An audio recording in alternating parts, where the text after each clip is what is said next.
Mende, Present. Councilmember John Caposcia, Here. and Councilmember Jean Gosh. Here. Madam Mayor, you have a quorum and may conduct city business. Thank you. And we will start with the pledge and the invocation by Councilmember Goss. Everyone place your hands over your hearts. Ready? Begin. I pledge allegiance to the flag of the United States of America and to the republic for which it stands, one nation, under God, indivisible, with liberty and justice for all.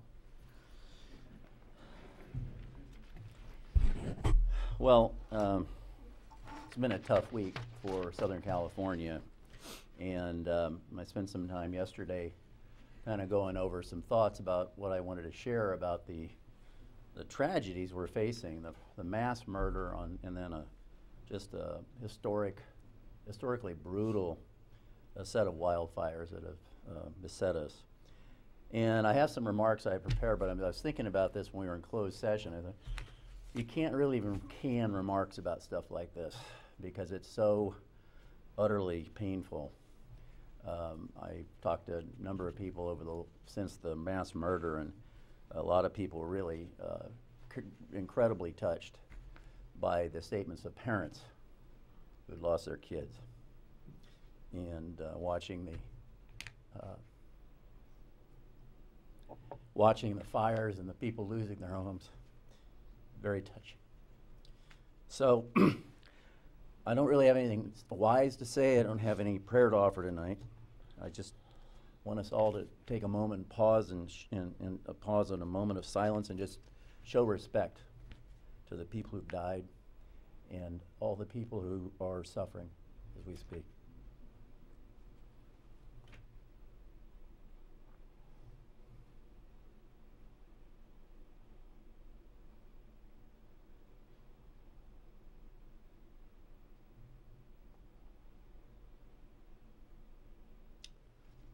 Thank you.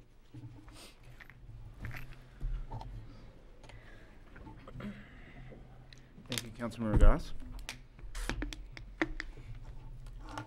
Could I get an approval of the agenda? So moved. I'll second. All those in favor? Aye. Aye. And the minutes. I'll move to approve. Second. All those in favor? Aye. And that is unanimous as well. Madam City Attorney, report out of closed session. No reportable action. Thank you. Mayor and City Council member reports. Anyone want to begin? I actually have one. I would like to introduce, if he's here, our new finance director, Colby Konisek. Did I say that correctly? Good for me. Welcome. Thank you. And how long have you been on the job? This is day 5. Okay, so you've come back, so that's always a good thing. Anytime you come back after the first day. I've heard that in more than a few occasions. Yeah, right. So good for you. Anything you'd like to tell us about yourself?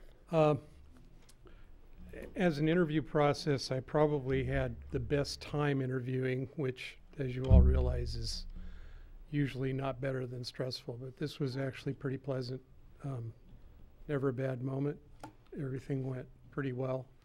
Even the background investigators were unbelievably polite. I personally worked in the not-for-profit sector for 20 years now, and 11 of those years in public service. So I feel like this is kind of a new home, and I'm really liking it here. So I'm glad I'm here. Welcome. Great. Welcome. Welcome. And my only other report is really to wish everybody a happy Thanksgiving. As Councilman Goss says, it's been a really tough week for everybody, but we do always have things to be thankful for. So as you're sharing your holidays with your family and your friends, just remember what are our small blessings that we have. That's all I have. I have a short report. First of all, for Halloween, I feel like it was so long ago, but we just had such a great events or number of events throughout the celebration, and thanks to our our regulars like the Civic Club, and I know CERT did quite a lot of work also. Community Services, Fire Department, Police Department, again, out in full force, and it was a safe few days, and Alegria wasn't too crazy, which was nice. So thank you to everyone who participated and to all of our volunteers. Also, for Veterans Day, thank you to all of our veterans, not just here in the city, but throughout our country. VFW 3208 had a nice event at the Hart Park House, even though I wasn't able to attend the entire time. It was a nice turnout to recognize those that are local. And lastly, just want to extend my condolences to the family for a regular visitor here to our podium for public hearing. Charlie Kissinger, as we know, passed away in the last couple of weeks, so it will be, he'll be sorely missed as his public comments, and we extend our condolences to the family. Brief report. Yeah, please. Just to add to Councilmember Arizmendi's comments about Halloween, it's like everything else we get used to and take for granted in Sierra Madre. I wasn't downtown for very long that night, but the situation was normal in Sierra Madre. The kids were having a blast. It was well organized. It was just an all-American event, and brought joy to a lot of kids' hearts that night. All the events, all night long, were absolutely fantastic. So kudos to everyone involved, all the groups you named, and all the people who took time to come down and be involved. Mm. And there were a lot more kids. I ran out of candy by 9 o'clock. Oh, wow. Or 8:30, yeah. That's because they all come from the other towns. Mm-hmm. Yeah, As I was they trying to come- get here for the festival, That's right. I was stuck in that traffic.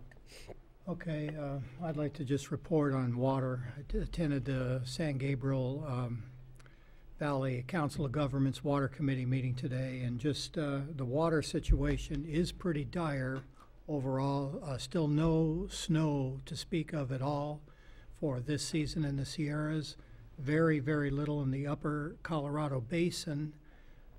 Rainfall has been really low in the Colorado Basin also, so the Colorado River is really at a critical Lake Mead storage, and Lake Powell storage is just at almost at all-time lows right now. So at the same time, the Metropolitan Water District has stored, they've taken so much State Water Project water that the Diamond Valley reservoir is at its second highest level ever since that reservoir opened. So foresight of the Metropolitan Water District was to save as much water as possible, because things are not looking very well going forward. And what I just want to just say about this also is that we're taking in a lot of water right at the moment, because they repaired the rubber dam that's right by the train tracks at the intersection of the 605 and the 210 freeways there. So you'll see a lot of water coming down the San Gabriel River. That's State Water Project that's coming out of the outfall just below Morris Dam. What do they call that? It's the Rialto pipeline. But they're taking 280 cubic feet per second right now from the State Water Project. And the intent is to get 37,000 acre feet into the basin before January 1st, when the price goes up 5.12%. So that water that's coming in right now is, again, it's a $30 million investment to take as much water as possible from the north to put it into the main San Gabriel Basin, which is, again, at an all-time low as well. And so the situation is still pretty dire. And I just want to keep saying this every time, that our residents, I just hope that they conserve as much as they can. We just don't have an entitlement anymore to have lush green English-style gardens because of the situation that we're potentially faced with over the next few years. So, thank you. Mayor Pro Tem, can I just add one more Yep. thing? I've been getting so many emails and just people approaching me about the crosswalks. Says flashing crosswalks. So just a big thank you to our staff, to Public Works. I mean, people are so excited about it. Businesses who are thrilled about it. And anytime I'm just walking around, they're like, the crosswalks. And on our Facebook Sierra Madre page, everyone's posting of people doing a trial with it and videos. of it. So it's been a kick, but it's also been very safe. So thank you. I'll just go quickly. Yeah, I do want to echo the comments from Councilmember Arizmendi about our veterans, and just thank all of the veterans that live and work here in the city and for their service. And also, sad news about Charlie Kissinger. I mean, shame on me for not knowing just how sick he was. He has always been just such an active member of the community, coming here to meetings, and just, I mean, when I was in the dunk tank on 4th of July, he was one of the people that lined up and dunked me. And, he was just always good for stuff like that. And, he'll be sorely missed. So I'm glad that we gave him a shout out there. Now I will open it up for public comment for things that aren't on the agenda. And seeing no one, we will move on. We have a presentation. We have a proclamation for a dementia-friendly Sierra Madre. And this is going to be presented to Steve Skirba from the Kensington, who's going to accept the proclamation. And Steve, if you want to come up, we can read it here and present it to you.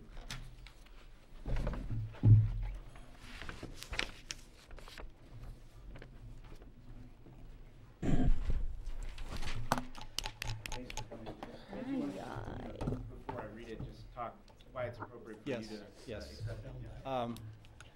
Angelinos, 650,000 Angelinos are stricken with Alzheimer's. These are reported cases, and it's going to double by 2030. So it's very important that we're aware of those who have Alzheimer's and how to work with them. A lot of times people will think that they're just this bad behavior, but it's really frustration with a lot of these people. And approaching those with Alzheimer's is very important, to approach them in the right manner. So we're going to offer from the Kensington a course once a month, a 4-hour course on, it's a Teepa Snow training, which she's a world-renowned trainer on teaching those how to care for those with Alzheimer's. And for neighbors, for banks, for police agencies, they're all invited to this session, as well as businesses and citizens of Sierra Madre. So we're offering this. It'll be starting 2019, and we just want to do our part to make sure that the citizens of Sierra Madre are aware of Alzheimer's, which is under the umbrella of dementia. And there's other dementias as well, but Alzheimer's is the one that everybody is concerned about. So anyway, that's pretty much it. I'm kind of impromptu on this. Sure, but yeah. no, and many are being treated at your facility. So. Yes, we have 2 levels of memory care, early to medium and medium to late stage. So we have 2 different neighborhoods, and plus our regular population. We might have mild cognitive impairment, so it is pretty prevalent in our community. Thank you. Yeah, I'll read this, and then I think anyone who has a family member or a loved one with Alzheimer's or any form of dementia knows just how difficult this disease is and how tragic it is just to see a loved one struggle with it. So I think the council is just really happy that we're able to present this to you, but also give some public dialogue to this disease and continue to support those who need it. So this is a proclamation from the City of Sierra Madre, and it's a proclamation proclaiming the City of Sierra Madre as a dementia-friendly community. Whereas Alzheimer's disease, a progressive neurodegenerative brain disorder, tragically robs individuals of their memories and leads to progressive mental and physical impairments for which there is no known treatment to prevent or cure. And whereas an estimated 177,000 residents of Los Angeles County, age 55 or older, are living with Alzheimer's disease, a number which is expected to increase by 40% by 2030. And whereas Alzheimer's disease is the 3rd leading cause of death among women in Los Angeles County and the 6th leading cause of death in California. And whereas in California, over 1.6 million family members and friends cared for people living with Alzheimer's and other dementias, providing over 1.8 billion hours of unpaid care. And whereas all sectors of a community, including but not limited to the residents, businesses, government, faith-based institutions, healthcare providers, transportation, city services, financial institutions, and schools can play a part in reducing the stigma and supporting those living with dementia and their caregivers to remain active in our community. And now, therefore, be it resolved by the City Council of the City of Sierra Madre that we commit to increasing awareness, reducing stigma, and ensuring that the community supports the people living in the City of Sierra Madre and surrounding areas with dementia and their caregivers. Approved this 13th day of November 2018. Mayor Denise Del Mar, Mayor Pro Tem John Harabedian, Council members Rochelle Arizmendi, John Capocha, and Jean Goss. Thank you very much. I appreciate that. Thank you very much. Thank you. Appreciate it. Thank you.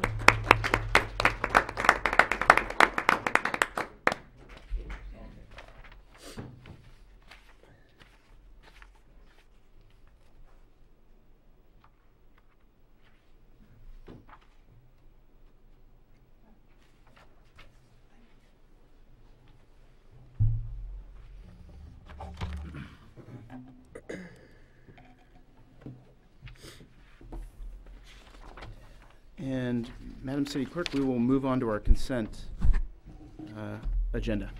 Thank you, Mayor Pro Tem. On consent calendar, item 1A, adoption of resolution 18-57 of the City Council of the City of Sierra Madre approving certain demands. Item 1B, consideration of resolution 18-58 adopting the city's youth employment plan for the Kirstein Court remodel project through the Los Angeles County Regional Park and Open Space District for the 5th Supervisorial District. And item 1C, consideration of award of the renovation plan of the city, of the Public Works / Utility Services offices at the city corporate yard to Interplan West General Contracting. And that concludes the consent items. Thank you. Any questions on the consent calendar? Quick question on item B. Mr. City Manager, I know you had sent some information about the youth employment plan, but just so I understand, we have to adopt the youth employment plan even though this project doesn't qualify for youth employment. That is correct. Okay, just want to make sure. Same question. I know. Okay. And when do we expect the money? I believe the Board of Commissioners hears it at their last meeting this month, and then it will be a reimbursement contract once awarded. Oh. Is there any chance that it would be we're just expecting that the board's going to approve it. It comes as consent, or? Yes, we have no reason to believe any differently. Okay. Anything else? 1A or 1C? Okay, we'll open up for public comment. And seeing none, we'll bring it back for discussion and a vote. Move to approve. Second. All's in favor? Aye. And that is unanimous. We'll move on to item number 2, and it is consideration of ordinance 1405, amending section 10.52.030, parking prohibitions related to red flag events. And I believe Captain Schneider will be handling this. Good evening, Madam Mayor, members of council. I bring before you tonight ordinance 1405 of the Sierra Madre Municipal Code, amending section 1052.030 of the parking prohibition.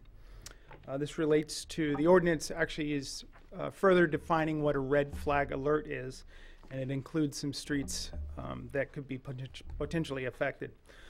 Brief background, in April 2008, fires above Sierra Madre burned an extensive hillside and mountainous area, eroding the natural vegetation and leaving the adjacent hillside residential areas especially vulnerable to mud and debris flow. A response to that, City Council enacted an ordinance and added section 1052.030 to the Sierra Madre Municipal Code, which put parking restrictions during heavy rain events, and it was known as the red flag, yellow and red flag parking restrictions. In January of this year, City Council amended section 1052.030 to include red flag fire weather events as one of the hazards to trigger the red flag event and restrict parking. Ordinance number 1405 presented tonight will further amend section 1052.030 by clarifying the definition of what a red flag event is to align with Los Angeles County Fire Department's definition of red flag weather event. Additionally, the streets that were listed on the original adopting ordinance in 2008 included streets that were impacted by potential mud and debris flows. Ordinance 1405, as presented tonight, will add 14 additional streets to the parking restrictions that would be impacted by a red flag fire weather event that gets initiated by a red flag alert day.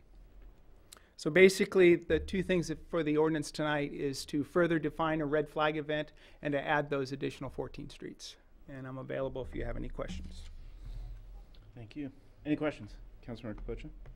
Yeah, so basically this simplifies things because the National Weather Service and LA County Fire Department's going to just announce it, and then it's not a matter of judgment on our part. It is a red flag fire event. Actually, this gives us a little more judgment. The way it was presented before was the National Weather Service on a national level and was pretty generic on some of the criteria.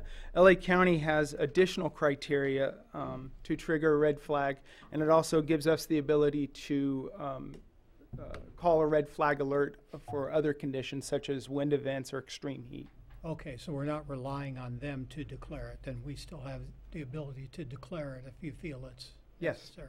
Yes, but it's based on specific criteria. Yeah. Now, this is a pretty long list of streets that you're adding to it. The expectation is that when this red flag event is declared, and we've got to move all those cars out of the canyon, basically? Yeah, there will be red flags and actually new signs that we'll be posting to prevent the parking on these additional streets. They're smaller streets that we would need to access in the event of a fire. So what is the expectation? Cars are sitting on the streets, you declare it, you post the flags, then do you go ask people to move the cars, or? We would give as much advance notice as we can. We did 3 public education programs, and we'll continue to do more, so people can get an idea that there's a red flag event coming, and hopefully they would prevent that parking from happening. But if we do have a red flag event, then it would be handled by the Sierra Madre Police Department as to notifying the vehicle owners that the vehicles need to be moved. Where do we expect them to move the cars to? During a red flag event, anything that's not listed on here, so Alegria, I believe Maramani is not listed on there. There are, just similar to when we had the flood alerts, people would be able to park on other streets outside of the canyon. Yeah, okay.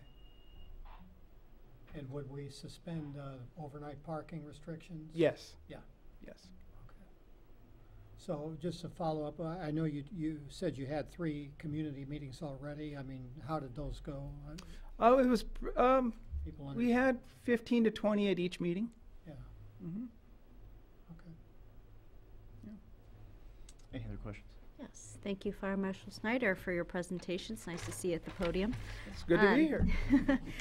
Just to clarify, what is the notification system? I know once upon a time you used the signage down on Baldwin, the flashing light sign. How are you notifying residents about it? So we have it started out as the red flags. There are literal red flags that we hang in different parts of the city. Public Works has now ordered signs. If there's a sign for Pasadena, also has a red flag parking ordinance, and there's a sign on Michelinda that they just flip over to let people know that the red flag parking restrictions are in effect. So Public Works has ordered new signs, and they will be going in. I think Chris Semino has information as to those locations. So they'll be notified, obviously, with a physical sign. There's social media, we're finding out, is a very powerful tool in this town. So it would be through social media, Channel 3, the sign, and of course news media. When it's always a big story when we have red flag events. It's all over the news. And so those signs would be posted just on the streets that are identified? They would be the entrance to the canyon. Mm-hmm. For example, Churchill, they would be for the entrance on Churchill and Mountain Trail. That's where we currently have a pole for a flag. That would be replaced with a sign. And of course, it's the only way in, so, it would cover all the streets that are in there. So forgive me, we've actually had red flags before? We That have just had red flags before. know that. Thank you. We just purchased new ones. Good to know. Thanks. Anything? Never knew that. All right. Thank you, Captain. We'll do public comment.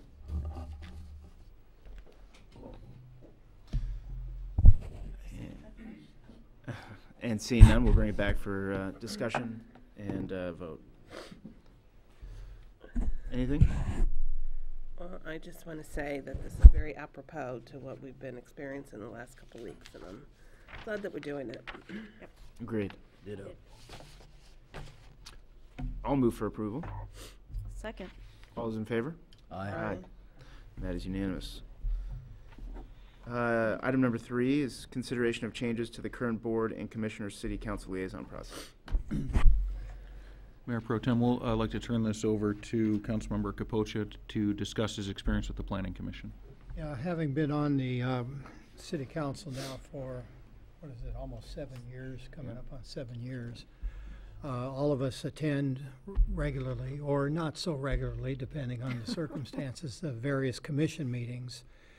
And I don't personally find it to be that valuable. I don't know that the commissioners feel that it's that valuable, other than they like to see somebody in the audience, or knowing that a council member is here just interested in what they're doing. But City Manager England came up with an idea, because I couldn't attend both planning commission meetings every month, that maybe we just meet quarterly or so with the chairperson and the director of community services and development. And I just found that to be so much more meaningful. So I thought, geez, even if this was, for any of the commissions, I thought that would be a good deal, and that way there could be some more dialogue back and forth about, say, what the commissions, what their goals are, what they're trying to achieve, how they see it. Where do you need support? What do you need? It's a better discussion than having that with the chairperson and the responsible staff person, than having it in a open dialogue format like that. So I really think it's been very good with the Planning Commission, and I hope that the chairperson and our director for community services would see it or community development would see it the same way. And I just wanted to propose that format, and maybe it could be optional depending on what you agree to, but maybe consider that format for a meeting with the other commissions as well. So. I think it's brilliant. Why didn't it come up before? I don't think it takes away from the fact that we can attend the meeting still regularly. You can still do as you see fit, but I think the key term there is meaningful, and being able to ask the questions and being able to ask big pictures or what your issues are, because that's not an opportunity we have during the meetings themselves. And I think time-wise, it makes it that much more valuable to do that. And again, if council members feel the need to attend on a regular basis, you can still continue to do that. So I think it's a great idea, and I really would love to support that. I agree. I like the idea. It's nice to go to the meetings and you hear, occasionally you'll hear public comment. Usually you don't, to the other commissions. But I rarely get an opportunity to dialogue during one of these meetings with the library or anyone else. They have enough to do without being concerned about a council member's opinion, so I don't even bother. But there's a lot of times when you'd like to sit and talk and develop an idea, and you just don't have the opportunity. So I think it's a great idea. Yeah, I think it's fantastic. I'll open it up for public comment.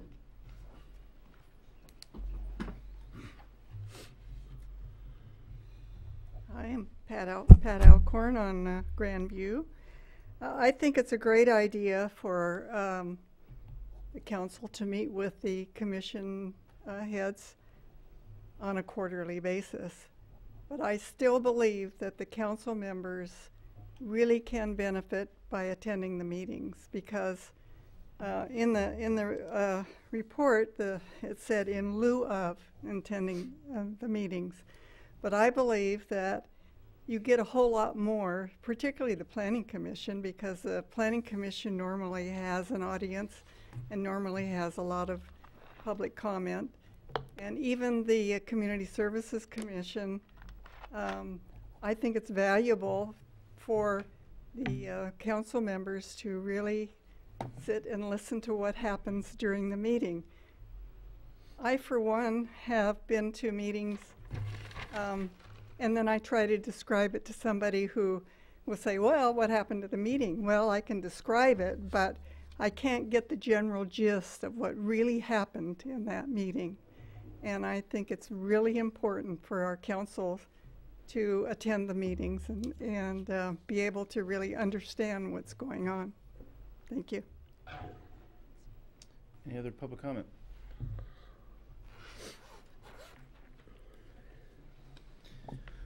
So we'll bring it back, and so I just think that, you know, for me, this is really kind of a really efficient way of going about this process that I think will, for at least, you know, my perspective, lead to kind of better growth and knowledge on my part as a council member as to what the commissions and committees are really doing. Because I know as a council member, I kind of had the same feelings about sitting through, you know, commission meetings and committee meetings and not really feeling like, one, the committee members or commissioners really cared if I was there, and two, you know, in some ways I thought it might have had a negative influence sometimes. Like they were always worried about, well, what does John think, or what does the council member X think? And I think in some ways not being there for them to kind of have that discussion is better. So I also think too, from a kind of a realistic scheduling standpoint, all of us, it's hard to get to these various meetings all the time. So I think this is a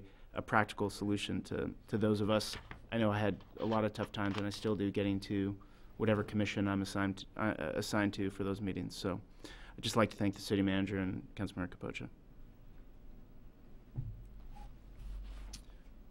And again, I mean, nothing keeps you from attending the meetings either, you know, not the time. Yeah. That's right. Do we need to take some sort of specific action? No, I think the conversation has given us enough direction to contact each board and commission and let them know that we'd like to schedule quarterly meetings. Great. We'll move on to item number 4, which is consideration of resolution 1859, amending the city's compensation plan. And Miguel, take it away. Good evening, Mayor and City Council. The city has identified modifications needed in the compensation plan and salary matrix. The reorganization of city department staffing responsibilities to better meet community needs is a best management practice, and management will continue to identify efficiencies and opportunities for improvement. Staff is recommending City Council approve the following positions and changes. 1, the creation of a new full-time position of Administrative Services Manager that will oversee front counter personnel to help streamline processes while providing exceptional customer service to the public. The Administrative Services Manager will serve as the point person for resolving customer service inquiries and implementing front counter policies and procedures. Furthermore, the Assistant City Clerk's salary range will move to range 28 as the new position will be combined with the Assistant City Clerk position. 2, the creation of a new full-time position of Senior Network Administrator, which will be responsible for the management of the supervisory control and data acquisition, or SCADA, system in water, as well as the management of the ARC, GIS, and sewer. Additional responsibilities will include managing of the city's website, monitoring and responding to all help desk requests. All of these and others are currently being handled and managed by our the city's IT manager as the single resource for the organization. The addition of this position will provide additional resource to support the city's growing IT needs, and the new position will be placed in range 26 of the city's classification plan and salary matrix, with increases to the various funds as indicated on the staff report, And lastly, staff is recommending an update for the position titles of the Utilities and Public Works Foreman to the Public Works Supervisor Foreman and Utility Supervisor / Foreman. And there will be no changes to the compensation, but the title change is more accurate description of the level of responsibility for each position. At this time, staff recommends council adopt Resolution 1859, approving the creation of the 2 new full-time positions and updating the Utilities and Public Works Supervisor Foreman titles and amending the compensation plan and salary matrix. This concludes my discussion, and I'm happy to answer any questions that you may have. I have one question. So, when it comes to the Administrative Services Manager, we're not actually adding a new position. We're combining the city clerk and the manager, right? Correct. So we're not adding an FTE. We're not bringing in a new person. We have a person will be. But I'm talking just the positions? Position, yes. So, we have the assistant city clerk. Right. And that position is being updated or upgraded. So we're not adding another position, right? There won't be an assistant city manager and assistant city clerk and I don't know what the thing is, administrative services manager. Yeah, Okay. correct. All right. Yeah, with regards to the IT position, how did we handle the management of the SCADA system before? How are we doing it today? Who's doing it? So, it's okay. So we have a contractor that manages overall SCADA.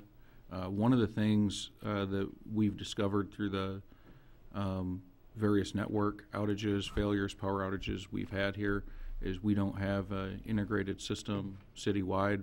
Right now, the IT manager is overseeing every water system, every sewer system, every general gov system, and every public safety system from top-down standpoint, as well as handling help desk. So the day-to-day activities on the SCADA system won't change as far as our personnel and water or contractors are involved, but who manages and oversees it in the IT department will shift. When we talk about the overall allocation of the position, I did a poor job of explaining that this position, when we look at the cost, where it's shifting costs between water, general fund, it's actually 3 positions. It's not 1 position that was added. So we undertook a study of a year to determine what types of requests we get in IT. And what we found is 94% of them are general fund, 6% of them are utilities. So we had split out IT's time, 94% general fund, 6% utilities. When we started doing timekeeping associated that, what we found out is that police may make 1 request for a radio being down and it's a 10-minute fix. And then water may make also 1 request to assist in the installation of a tower for AMI, and it's a 4-day request. So even though each was 1 request, the timekeeping element was off significant enough that we needed to make changes to the 2 IT positions as well as one of our customer service positions. So the overall new position is 35% water, and when you incorporate the other 2 shifts in it, that's where you get the total change. 35% water, but it says the increase to the water fund is 91,700, which is much more than the general fund or sewer, wouldn't it? And that's with the other 2 positions included. So for example, when we had our IT manager, we had him 94% in the general fund, but 94% of his time was not spent in the general fund. Yeah. So when you see the shift in the staff report, it's I'm the one that omitted it. It's not just the new position. It's the new position, the IT manager, and our customer service rep. Okay.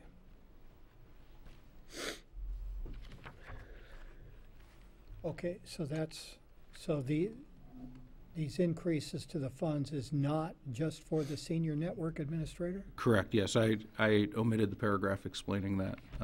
And what the new position is 35% water, 5% sewer, 25% general fund, and the remainder is in IT. We'll be handling desktop.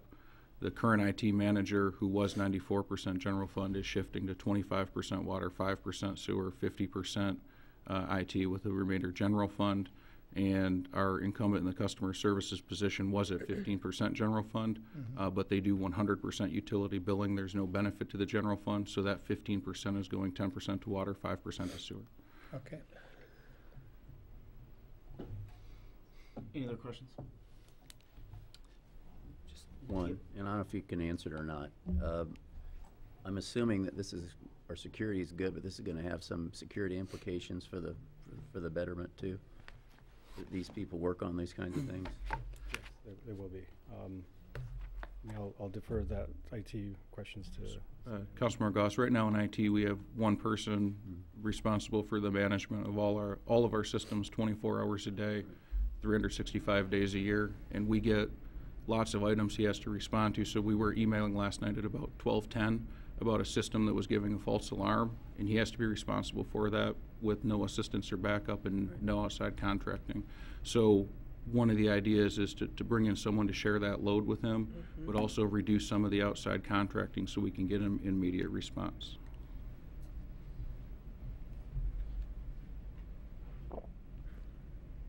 Good. Can I just circle back to the senior network administrator then? I guess I'm confused still then. How many positions are we talking about here that encompass this 120,000 or so increase to the general water and sewer fund? It's a total of 3 positions that are shifting salaries.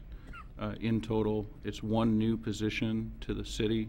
The net impact on, this is going to get confusing, the net impact on FTE is likely to be less than 0.25, as we're going to be shifting off 1 part-time position and some hours as well. So a lot of this is budget as opposed to actual. A lot of it is timekeeping, so we're charging the appropriate fund, the appropriate dollar amount for the work that's done. In the example, one of the 3 positions was our customer service rep. The general fund receives no benefit from utility billing. That's water and sewer, so the general fund should not be paying to assist in the utility billing. If they had a general fund impact, then their time in the general fund should be charged to the general fund and not the utilities. So if someone asks, okay, are you hiring anyone new? The answer is yes. 1 person. 1 person. Okay. 0.25 FTE. But, And it's 1 person. We're also going to be eliminating what is the equivalent of about 0.75 across the entire government. So when we get the report in the budget next year, you're going to see it go up about 0.25. And that's, again, just reduction of part-time hours from different. Correction. Yeah. Yes. Correct. Any other questions? All right, we'll open up for questions, public comment. And we'll bring it back. Discussion? I have just a couple things. Yep. I'm glad that we're focusing on customer service. It's always been something that ever since I got on council, that I wanted to do. But to make all of these changes and reorganization with an increase of a 2.25 FTE is awesome. So thank you for that. I'm in full favor. My comment, or I had a question earlier, but I had asked city manager about it, and it's come up in discussion. Is my biggest concern was about the percent or the dollar amount that was coming from the water fund and being able to justify it. I feel that much more reassured that we have time studies to support that, and I imagine as we're moving forward, we're going to continue to be able to justify any percentage we're getting from whatever fund it is with time studies. So I know it's needed. I know IT is continually being an area of concern for all municipalities, ensuring especially the confidentiality and privacy aspects of it, but especially as we're moving into the AMI and making sure that we're all computerized in that manner. So I know it's needed. I feel much better hearing that explanation of why there's so much in the water fund, but again, I'm reassured that the way that's been allocated makes sense, and again, the 0.25 overall is really amazing, so it's great. To comment on that with the timekeeping study also, if when we go through the end of the budget year, if we've determined the allocation is incorrect with these 3 positions, the same as we do with other positions, we'll put them down to what the actual hours spent were. Same way we divide public works staff between different measures, different tax sources. The auditors will have us go through, and it will have to match up. So this is our best guess. At the end of the year, it'll be tightened up before the charges actually hit. And just to add on too, I know we had a lot of conversation at one point about what administration looks like and what that front desk look like. And as Mayor Delmar had noted about the customer service, I know that these are efforts to be able to streamline that, because if someone's walking up to the front desk, you want to ensure that not just one person can answer the question up there, but we have a number of employees that can answer it. And I think as we're looking at cross-training, cross-function, and having one person to oversee it, I think makes much more sense operationally. So I'm excited to see how that's going to unfold. Yeah, just a comment about customer service too. I would just say, you know, over the years, occasionally I'd get a little whiff from somebody that customer service really wasn't that good. And with this change, I mean, it sounds really good, but what I'd like to see is that when we come back a year from now, is that you're able to just show us in a meaningful way how it has improved. And, you know, I don't know how you do that with surveys or whatever, or just encourage people to give feedback, post it on Facebook, contact their city council person, I don't know, but I'd be looking for a way for you to just, you know, verify that it really has improved customer service. And I'd like to hear from people to say that, wow, I went into the front desk and these people are just awesome. I mean, you know, that's one of the best customer experiences I've ever had, you know. So that's what I'd be looking for, as a way to get to that point.